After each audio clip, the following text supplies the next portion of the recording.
Madame Aude-Luquet pour le groupe démocrate et pour 5 minutes.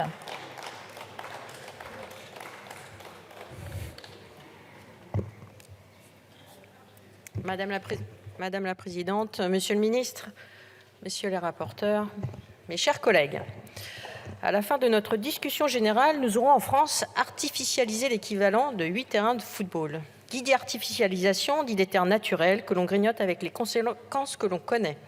Des conséquences non seulement sur le vivant et notre biodiversité, mais aussi pour nos concitoyens que l'on éloigne toujours un peu plus des centres et des services qui les accompagnent. Diviser par deux l'artificialisation des sols d'ici 2031 pour aller vers le zéro artificialisation nette en 2050, c'est donc une mesure à la fois environnementale, sociale et économique.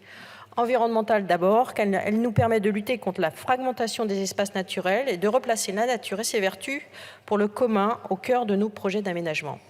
Dans des territoires carencés en espaces verts où la biodiversité est en déclin, refaire la ville sur elle-même doit permettre de développer de nouvelles formes d'intégration de la nature. C'est un enjeu fondamental pour faire face aux conséquences du changement climatique et renforcer le bien-être de ceux qui y vivent ou y travaillent en ne considérant plus le sol comme une simple surface, mais en prenant en compte pleinement ses fonctions écologiques, réduction des îlots de chaleur, captation des pluies, filtration des polluants, refuge de biodiversité par exemple. Social ensuite, car lutter contre l'artificialisation déraisonnée, c'est limiter l'étalement urbain et ses effets négatifs sur le quotidien de ceux qui le subissent. Difficultés d'accès aux services publics, insuffisance de commerce de proximité ou encore absence de transport collectif. Tout cela entraîne bien souvent une paupérisation des ménages concernés, condamne à un usage contraint de la voiture individuelle avec un coût environnemental et financier. Économique enfin, car rapprocher les habitants des lieux d'activité, c'est vivifier un territoire en favorisant et facilitant les interactions. L'enjeu de la proximité est en effet central. Il nous faut redonner du lien entre habitat, emploi et lieux de consommation par des rééquilibrages, notamment à l'échelle régionale, grâce à un redéploiement de certaines activités, petites industries et artisanat, et en renforçant les polarités locales. Raisonner notre façon d'artificialiser, c'est donc avant tout mieux construire en optimisant les zones déjà artificialisées.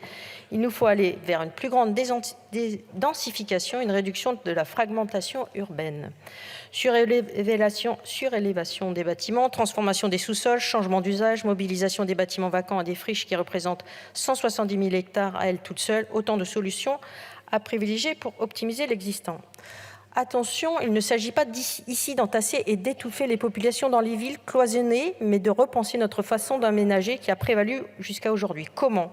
En travaillant sur la qualité architecturale des bâtiments et leur multifonctionnalité, en répondant aux besoins d'espaces verts et en préservant les espaces verts de pleine terre, en développant les équipements et les mobilités de proximité, en réalisant de véritables trames vertes qui doivent être le support de mobilité active, de connexion entre les espaces urbains denses et les espaces verts périphériques, ainsi que de véritables corridors écologiques qui agissent comme des poumons.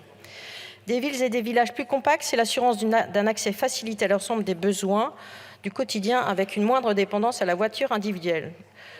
Entendons-nous bien, je ne suis pas en train d'opposer la ville à la ruralité. Chacun doit pouvoir préserver les conditions de son attractivité. Cependant, il nous faut insister sur la nécessité de renforcer la planification de l'aménagement de nos territoires à l'échelle régionale et locale. Les élus locaux savent que ces enjeux sont fondamentaux. Ils ne sont pas réfractaires à mieux prendre en compte la lutte contre l'artificialisation. Suite à l'adoption de la loi Climat et Résilience votée en 2021, ces élus ont cependant exprimé des craintes quant à un éventuel impact négatif sur le développement et l'attractivité de leur commune. Ces craintes, nous les avons entendues, tout comme leur besoin d'être mieux accompagnés. C'est pourquoi, sans revenir sur nos engagements, la proposition de loi d'initiative sénatoriale qui nous intéresse aujourd'hui doit nous permettre d'apporter des réponses concrètes avec un meilleur encadrement et une facilitation à la mise en œuvre des objectifs du ZAN.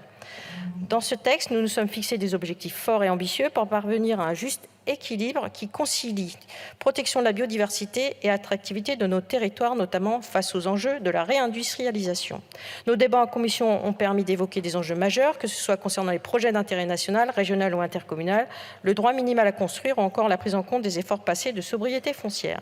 Pour ce qui est du groupe démocrate, nous nous félicitons de l'adoption en commission de nos amendements, que ce soit sur la création d'un forfait national de 15 000 hectares décompté du ZAN en listant les projets concernés, sur la mise en œuvre d'une enveloppe de projets d'intérêt régional ou encore sur la possibilité pour les maires de mutualiser leurs garanties rurales. Vous l'avez compris, le groupe démocrate défend l'impérieuse nécessité de conserver le cap fixé sur le ZAN tout en étant favorable aux ajustements et précisions sur sa mise en œuvre qui doivent nous donner les moyens de satisfaire nos objectifs en respectant nos élus et nos territoires. Je vous remercie.